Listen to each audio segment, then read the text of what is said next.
So the first thing is with an MG ZS EV, you have a standard key which has got your unlock, lock and boot open. You can unlock it, and your charge port is here in the front, where you lift that up, and if you look underneath, you've got your AC connector, and there's your DC connector for your CCS charging. Now, okay, it's kind of a little bit of a faff being on the front, but in all fairness, you kind of get used to it, and it's not so hard to do. Also, having the charge port in the middle at the front is really easy to align it when you're plugging into charge somewhere. So as well as opening the car with the key, you come around, and there's a little button on the door, so I can push this, the wing mirrors will fold out and I can jump in. And to start the car, push the brake pedal and the on button, and everything starts to fire up.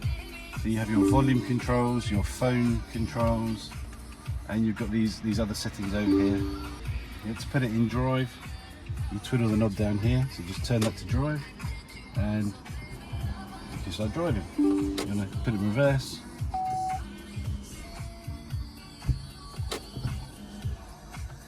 It won't let you drive, it keeps putting the brakes on, so that means that you can't drive off with the doors open, which is quite a good safety function. Underneath here you see there's another little stick, that's for your cruise control, and it does that thing where it slows down and speeds up in traffic, and it does all the lane assist as well, which is really cool.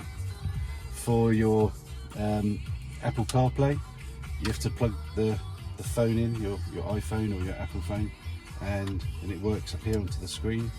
It's a DAB radio. Got air conditioning, which you can just turn on here, and increase or turn down the temperature as you wish. Heated seats in the front, and the driver's got an electric adjustable seat as well. For the sunroof, you have a little button here that opens the blind, and you see this knob? I can turn this knob and it will open the sunroof to a certain point too, which is quite nice for instantly letting all the heat out. So let's take a look at what's under the bonnet, and let's look at what's in the boot. There is a little lever, so there's no storage under the front bonnet, but you can top up your washer fluid here. To be fair, they could have fitted a plastic thing and you could have been able to have extra storage there, but it's not something MG decided to do. In all fairness, it's a very, very solid, well-built car.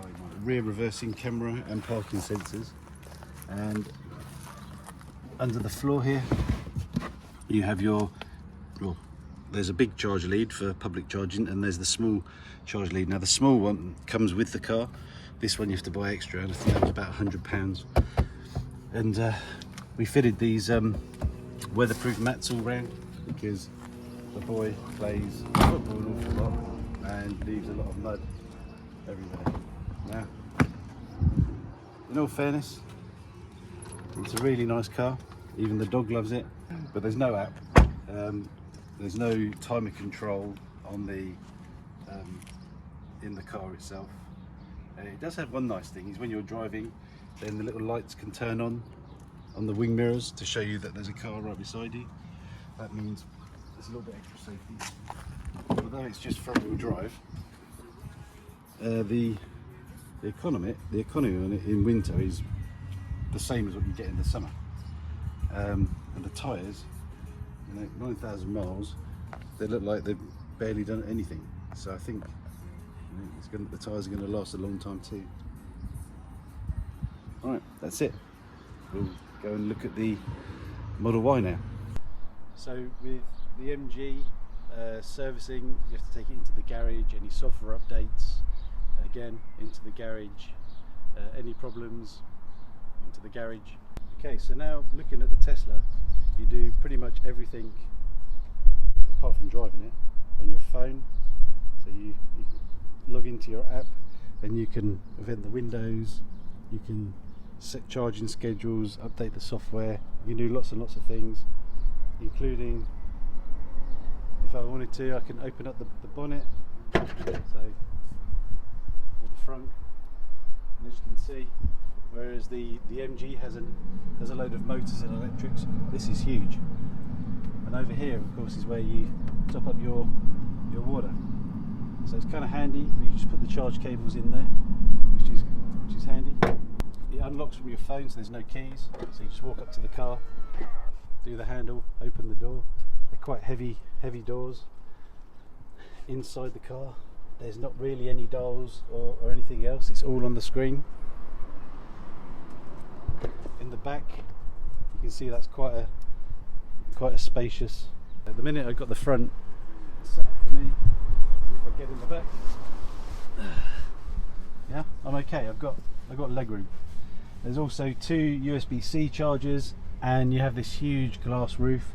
And one thing I never noticed before, you've got these little lights. And that's one thing the MG doesn't have, is lights in the back. But you can hang your jacket up on there, so that's quite cool as well.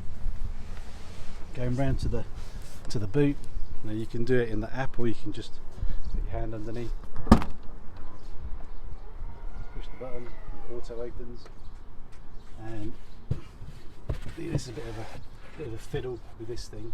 It flips around. Yeah, so I don't really know what's going on with that. But underneath here, you've got a massive amount of storage in there as well. This came already tinted, whereas on the MG they weren't, and on my Model 3 I had to get that done.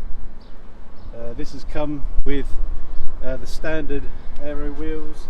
It's got some nice mud flaps as well. They come as standard. So let's get inside the car and take a look. So once you're inside, at the minute it's showing that we need to have a software update. So I'll just postpone that for now. So you just put your foot on the brake, and once the lights start going off, you can put it into drive or reverse. And you've got all full surround cameras, and you've got this, they call it vision, where it's monitoring things rather than ultrasonic sensors. It's doing it via the cameras instead. Now, I won't go into all the details on the software interface, because it's pretty, the same as everyone else's. But having dual wireless chargers, not having keys, you've got loads of storage space down here. You've got even more storage space down here, and you've got 2 cup holders in the middle. And yeah, it's quite sparse, but it's got everything you need. It's super comfy to drive. It's easy to set the cruise control. You just knock the right hand stick down once or twice, and got some pretty big door bin pockets as well. I think we're pretty happy with our choice. This car cost 44,000, whereas this one cost 23. So okay, there's 20,000's difference, but you actually get an awful lot more in this car, and an awful lot of it is in the software. In summary, we'll go through a few pros and cons. The MG Pros was pretty cheap. The list price was 31,000. We picked it up for 23,000. We love the opening sunroof. The build quality is pretty decent on it. We love the front heated seats. The range on it was pretty good, because the wife tends to just go to Asda or the school run generally. So the range was fine for that. The turning circle is amazing. And in all fairness, it's just like having an old school ICE car, but with just a electric drivetrain. It also has lane assist and the radars to stop and go, and lots of other safety things. So that's all the pros. Now the cons were the depreciation. So although we paid 23 after 18 months when we sold it for 15,000. So we lost 18,000 on it. There's no automatic air conditioning control, so it's kind of fiddly, to get it going. There's no wireless Apple CarPlay. You have to plug in a cable. Sometimes it doesn't connect on. The stereo is a bit lame, to the point where we upgraded the stereo, new speakers and an amplifier. No tinted rear windows, so we had those fitted too. Service costs, so it went in for its annual service, and that was £200. Which, when you think they just walk around, do a little video to say, yeah, your tyres are okay and the brake pads are fine, and at the time it had 6,000 miles. You know, I thought that was a bit steep. The handling is a bit bouncy, although it's like good at acceleration and stopping. The brakes on it are fantastic. But the handling, if you like Milton Keynes, you've got lots of roundabouts and you kind of get, as a passenger, flung about quite a bit. A slight negative, although I said in the positive, the range. Another negative is the range. So if you wanted to go further than 130 miles, then you've got to try and rely on the public charge network, which terrifies the wife, and she never used it. There's no apps, so you can only get in it and then turn on the cooling or the heating.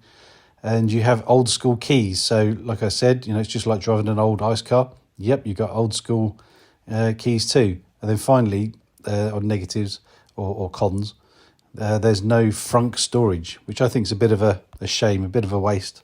You know, they could have done with putting something in there.